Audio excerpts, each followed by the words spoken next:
নিষেধাজ্ঞা শেষে সাগরে মাছ শিকারে নেমেছেন উপকূলের জেলেরা। বুধবার মধ্যরাত থেকে মাছ শিকারে নামেন তারা।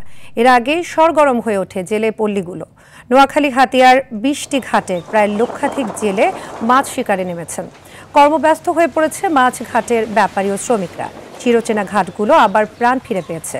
সামুদ্রিক মাছের সুষ্ঠু প্রজনন ও সংরক্ষণের লক্ষ্যে বাংলাদেশের সমুদ্র সীমায় সকল ধরনের মৎস্য আহরণের উপর ৫৮ দিনের নিষেধাজ্ঞা জারি করে সরকার।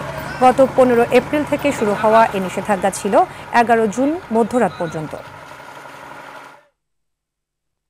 সাগরে মাছ ধরা শুরুর বিষয়ে জানাতে পটুয়াখালীর কুয়াকাটা থেকে সরাসরি যোগ দিচ্ছেন সহকর্মী কাজী সাইদ। সাইদ, জেলেদের মধ্যে প্রাণ চাঞ্চল্য কেমন দেখতে পাচ্ছেন, আর কাঙ্ক্ষিত মাছ পাওয়ার ব্যাপারে তারা কতটুকু আশাবাদী জানাবেন?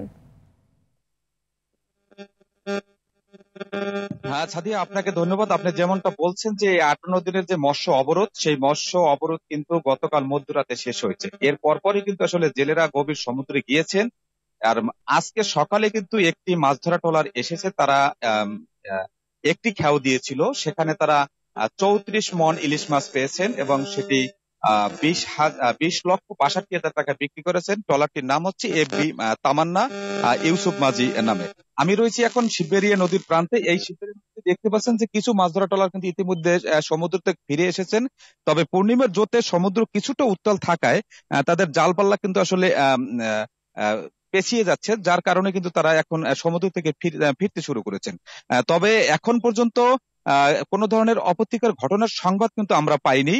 তবে ২ দিন আগে কিন্তু এই মাছ ধরা নিষেধাজ্ঞা অমান্য করে একটি ট্রলার সমুদ্রে গিয়ে ঢেউয়ের জাপটায় কিন্তু তলা ফেটে সেই ট্রলারটি নিমজ্জিত হয়েছে। তার ১৬ জন জেলে কিন্তু উদ্ধার করা হয়েছে। তো এখন আসলে এই যে ট্রলার গুলো রয়েছে, তারা আবহাওয়া একটু অর্থাৎ পূর্ণিমার জোর প্রভাব কমলে কিন্তু তারা সমুদ্রে বের হয়ে যাবেন। আচ্ছা দিয়ে, এই ছিল আমার কাছে সর্বশেষ। সাইদ, আপনাকে ধন্যবাদ।